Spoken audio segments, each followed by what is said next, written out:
Okay, so as you can tell by the title of this video, this is going to be shorter, and it's only going to be chapters 71 to 72, but that's because part 3 starts their chapters with little hash marks, and then it goes back to chapter 73 after part 3. So this is the end of part 2, which is chapters 71 to 72. Then we'll have the little hatch mark sections, which I don't know what I'm going to do with the titles of those videos yet. And then we're going to have part 4, which starts again at chapter 73. So the titles are going to be a little bit wonky with what I normally do, but that's because the chapters are a little bit wonky for part 3. So this is the end of part 2, chapters 71 to 72. 71. What do you mean she took a boy? Nia is holding the paper, staring at me as though what she's reading is ridiculous. I followed Amy around the shops and watched her take a kid when his mother wasn't looking. When I caught her, she said it's to make sure parents pay more attention. That's fucking wild.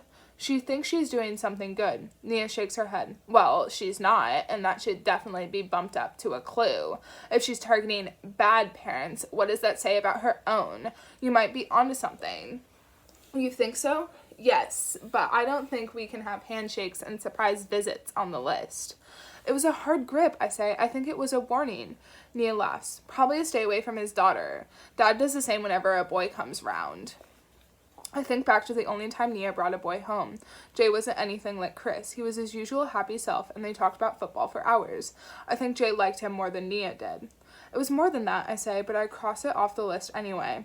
You've tried talking to Will, and he's having none of it, Nia says, and Amy was pissed off for you, even suspecting something's wrong.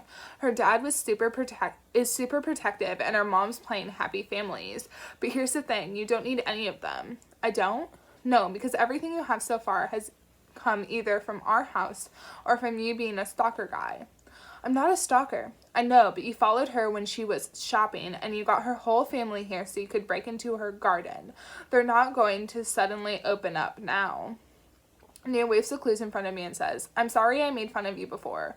Whatever this is, I think it's worth investigating. The handshake, I whisper, is not a clue? Unless... Nia says whenever she has a boy come over. Nia said whenever she has boys come over, and I've only seen one, but that's because we haven't lived together for long. Chris met me, so maybe he meets others as well. Maybe there were other handshakes, other warnings. What are you thinking? Nia asks, talking over thoughts that are racing through my mind so quickly I can't catch them. Logan, I say. She said Logan. Who did? Amy. She said Logan by accident. What if that was her boyfriend and he did something and now Chris is extra protective? Or maybe he always has been, and if I find this Logan guy, he'll be able to fill in the blanks. That's a big leap, Nia says. I know, but like you said, I found everything out on my own so far. If Amy lets something slip by accident, I have to check it out. There's a knock on my door and I tuck the clues in my pocket as it opens. Oh, Mom says, this is... We're bonding, Nia says, standing up and kissing Jay goodnight. About time, he replies. Sleep well, mate. He leaves Mom and me alone, but she doesn't sit. She smiles, and I know what she's thinking. She thinks tonight has changed everything. She thinks Nia and I are finally getting along. I hope she's right. 72. If you Google Logan, you get tons of stuff about Wolverine and eventually the origins of the name. I refine my search, but there's nothing useful. Amy doesn't have any social media, so I can't find anyone called Logan that way. Evie has changed her security settings since our conversation, so I can't see her friends either. I type out our school's name, then search for St. Gregory's Academy for Boys, then the girls' school. There are no links to any of them. I Google Logan I'm Sorry, Logan Stick Drawings, and Logan and Amy, and get nothing useful every time. The internet knows everything, but only if you ask the right questions. I pull the list of clues out of my pocket and renumber them, and that's when I think of it. Nia said one of the possible clues was a definite, the boy at the shopping center, so I typed something else into my phone, Logan child abduction, and scroll down and hold my breath. I don't breathe out until I've read the whole story.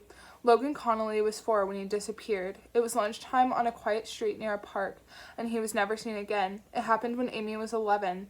They didn't find the boy. They only found his clothes.